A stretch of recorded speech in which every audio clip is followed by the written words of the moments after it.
Halo, apa kabar? Semoga kita semua dalam keadaan sehat selalu. Selamat datang kembali di channel YouTube saya, channel yang membahas tentang dunia olahraga luar ruang, khususnya pendakian gunung. Pada video kali ini, saya akan membahas tentang perlengkapan P3K dan juga survival kit yang biasa saya bawa ketika mendaki gunung. Kenapa saya membahas video ini, teman-teman? Karena barang-barang ini adalah barang-barang yang sangat penting untuk kalian bawa. Tidak boleh kalian minimalisir, tidak boleh kalian tolerir. Kenapa? Ya, kita tidak tahu saat kita sedang berpetualang akan terjadi hal buruk apa yang menimpa kita. Jadi sebisa mungkin kita mempersiapkannya dengan baik, teman-teman. Tidak perlu berlama-lama, mari kita saksikan video berikut ini.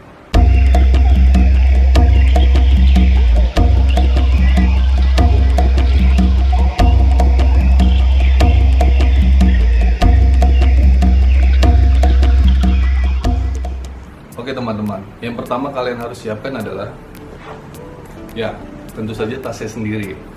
Nah, jadi kalian bisa mengganti tempat ini dengan pouch atau kantong-kantong yang kalian miliki. Tapi diusahakan semua perlengkapan P3K dan survival kit kalian ada semua di dalam kantong ini.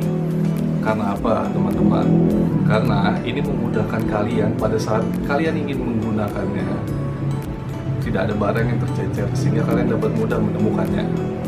Yang kedua yang biasa saya bawa adalah tabung oksigen.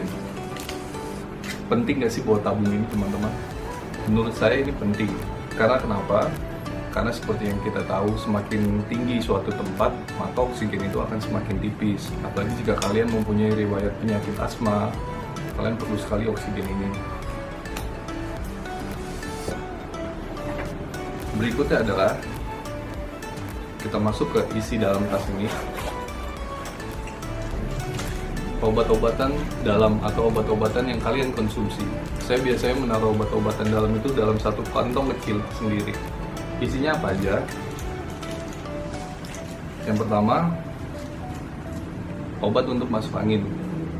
Ada banyak sekali di pasaran, tinggal kalian beli aja sesuai dengan kebutuhan dan kecocokan kalian. Yang kedua yang biasa saya bawa adalah obat flu dan juga batuk. Ini juga ada banyak sekali jenisnya di pasaran, tinggal kalian sesuaikan aja. Kemudian berikutnya adalah kita masuk ke obat MA. Kenapa saya membawa obat ini, teman-teman? Ya, jadi saat saya telat makan, saya bisa konsumsi obat ini terlebih dahulu. Jadi tidak membuat saya sakit MA. Kemudian yang berikutnya adalah paracetamol. Ada banyak sekali jenis paracetamol, tinggal kalian sesuaikan aja kebutuhannya. Nah, ini yang biasa saya bawa. Ini merek familiar ya, ini banyak sekali kalian temui di warung, di minimarket, atau dimanapun ini ada. Jadi kalian harus siapin juga. Oke, berikutnya adalah obat mabuk perjalanan. Teman-teman, ini biasanya saya konsumsi sebelum saya mendaki gunung atau sesudah mendaki gunung saat di perjalanan.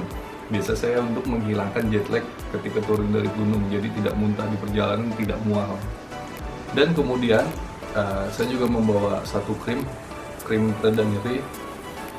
Penyakit yang biasa saya derita ketika mendaki gunung adalah kram.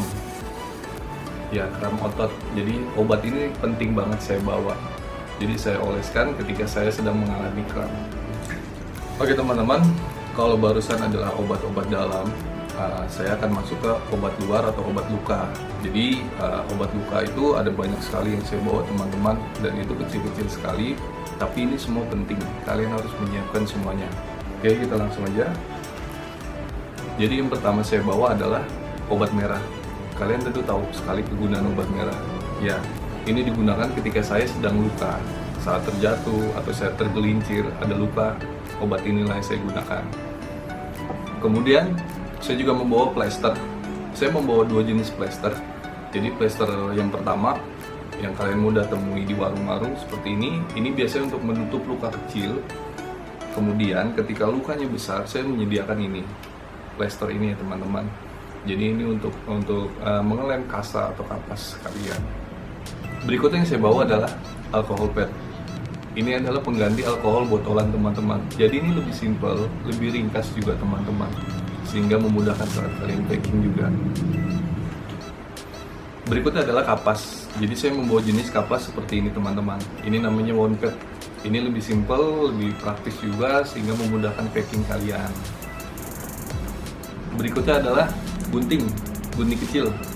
Ya, saya selalu membawa gunting kecil ini teman-teman. Ini untuk kebutuhan medis kalian ketika di gunung, untuk memotong plester atau apapun itu ya teman-teman. Jadi saya selalu menyediakan gunting kecil ini. Kemudian berikutnya adalah perban segitiga. Ya, jadi ini digunakan untuk imobilisasi ketika kalian terkena gigitan ular atau ketika kalian mengalami cedera supaya tidak bergerak-bergerak. Nah, jadi bisa ditahan dengan si perban segitiga ini. Kemudian berikutnya adalah plester anti air.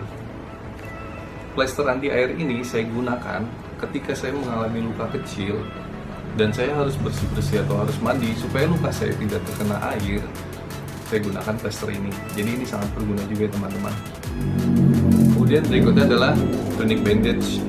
Ini elastis ya teman-teman.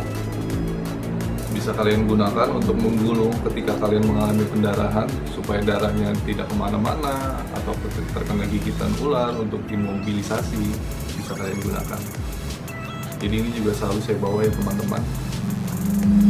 Kemudian saya juga bawa PBT bandage atau perban elastis. Jadi perban ini bersifat lentur, kalian bisa gunakan untuk memberikan tekanan pada luka kalian sehingga dapat mengurangi rasa sakitnya. Kemudian yang tidak kalah penting adalah saya selalu membawa lotion anti nyamuk. Iya benar teman-teman, ketika dalam keadaan darurat, keadaan saya mesti survival ya teman-teman. Saya nggak tahu kondisi di sana di hutan tersebut kayak gimana, apakah banyak serangga, apakah banyak nyamuk teman-teman. Jadi saya selalu membawanya. Oke, sekarang kita masuk ke survival kit. Yang pertama adalah saya selalu membawa multi tool. Kemanapun saya berpetualang, alat ini tidak pernah saya tinggal, selalu saya bawa. Baik saya taruh di kantong ataupun di tas P3K. Ini sangat penting ya teman-teman. Saat kalian dalam kondisi urgent, ini bisa kalian gunakan. Kemudian adalah filter air. Ini ya teman-teman, ini botolnya dan juga ini filternya. Kenapa ini saya bawa saat survival? Jadi saat kalian tersesat dan kalian tidak menemukan air, kalian hanya menemukan kubangan air yang kotor dan juga becek, kalian bisa menggunakan alat ini untuk kalian minum airnya. Caranya seperti apa teman-teman? Pertama, kalian masukkan dulu airnya ke dalam botol lipat ini. Kemudian kita gabungkan filter airnya ke botol ini. Seperti ini teman-teman. Lalu tinggal kalian minum aja. Cukup aman dan praktis bukan?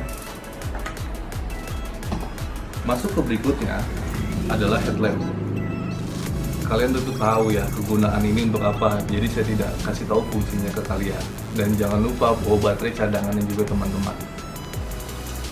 Berikutnya adalah saya membawa korek kayu dan juga korek gas. Korek kayu yang saya gunakan di sini adalah yang berjenis waterproof teman-teman. Jadi memang beda seperti yang kalian lihat biasa di sekitar kalian. Ini sedikit berbeda teman-teman. Bentuknya seperti ini. Jadi dia tahan air. Dan ini penting untuk kalian gunakan. Untuk apa? Ya untuk masak, entah itu untuk kalian menghangatkan diri dengan membakar sampah atau ranting atau kayu, ataupun juga kalian ingin memberikan sinyal SOS kepada tim SAR yang mencari kalian apabila kalian tersesat. Jadi ini perlu kalian bawa teman-teman. Berikutnya adalah wire saw atau gergaji mini. Jadi ketika saya tersesat, ketika saya ingin membuat api tapi tidak ada kayu-kayu, hanya ada kayu-kayu besar, kalian tinggal gunakan aja alat ini. Berikutnya adalah tali temali. Ini penting juga ya teman-teman ya. Ada beberapa jenis tali yang bisa kalian bawa di sini, tapi tinggal kalian sesuaikan aja. Yang penting tali tersebut kuat, minimal kuat untuk mengangkat atau menarik sesuai dengan berat badan kalian teman-teman. Oke, masuk ke yang berikut adalah ini adalah kaca pembesar ya teman-teman. Apa hubungannya survival kit dengan kaca pembesar? Jadi kaca pembesar itu bisa digunakan untuk membuat api. Caranya seperti apa teman-teman? Ya tentu saja kita dapat praktekannya ketika siang hari, karena yang kita butuhkan adalah cahaya dari matahari. Kalau kalian ingin tahu seperti apa caranya, kalian boleh lihat aja di YouTube. Kalian cari aja cara membuat api dengan kaca pembesar. Dan ini selalu saya bawa juga ya teman-teman. Oke, berikutnya adalah ini. Ini adalah benang jahit dan juga perlengkapan untuk menjahit. Jadi gunanya untuk apa teman-teman? Saat kalian dalam keadaan tersesat, baju kalian ada yang sobek atau kancing kalian ada yang copot, atau kalian merasa tidak nyaman dengan baju yang kalian kenakan karena robek, kalian bisa menjahit sendiri teman-teman. Kemudian ada fluid. Ya, fluid ini juga penting juga ya teman-teman. Jadi ketika kalian tersesat, suara kalian sudah mulai habis karena kalian sudah teriak-teriak untuk meminta pertolongan, kalian bisa menggunakan fluid ini untuk memberikan tanda ke orang-orang yang mencari kalian. Berikutnya adalah jas hujan. Saat pendakian gunung, saya membawa 2 jas hujan.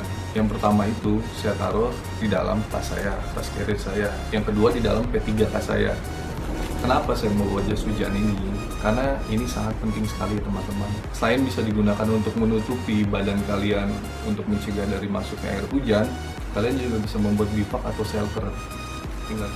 Berikutnya, saya juga selalu membawa frame cadangan. Jadi ketika tenda kalian frame-nya rusak, kalian bisa mengganjalnya terlebih dahulu seperti ini. Tapi jangan lupa juga teman-teman untuk membawa lakbannya.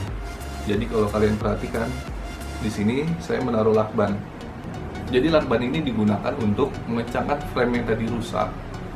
Dan juga selain itu, bisa kalian gunakan untuk menambal sementara apabila tenda kalian sobek. Baik teman-teman, demikian yang bisa saya share di video ini. Untuk catatan ke teman-teman semua, sebelum kalian menggunakan, sebelum kalian membeli, sebelum kalian membawa perlengkapan yang saya sebutkan tadi, kalian harus tahu dulu cara menggunakannya. Karena apa teman-teman? Jika kalian sudah membawanya, kalian sudah membelinya, tapi kalian tidak dapat menggunakannya, itu akan menjadi sangat percuma teman-teman. Sekian dulu video dari saya. Tetap sehat selalu teman-teman. Tetap ikuti anjuran pemerintah untuk stay at home. Mari kita berdoa bersama-sama, semoga pandemi ini cepat berakhir dan kita dapat bertualang kembali. Jika ada yang salah dari video saya ini, atau ada yang kurang menurut kalian, boleh kalian sampaikan di kolom komentar yang ada di bawah. Sekali lagi, terima kasih sudah menyaksikan video saya. Jangan lupa untuk menyaksikan video-video selanjutnya. Salam lestari, Anggira Hardian.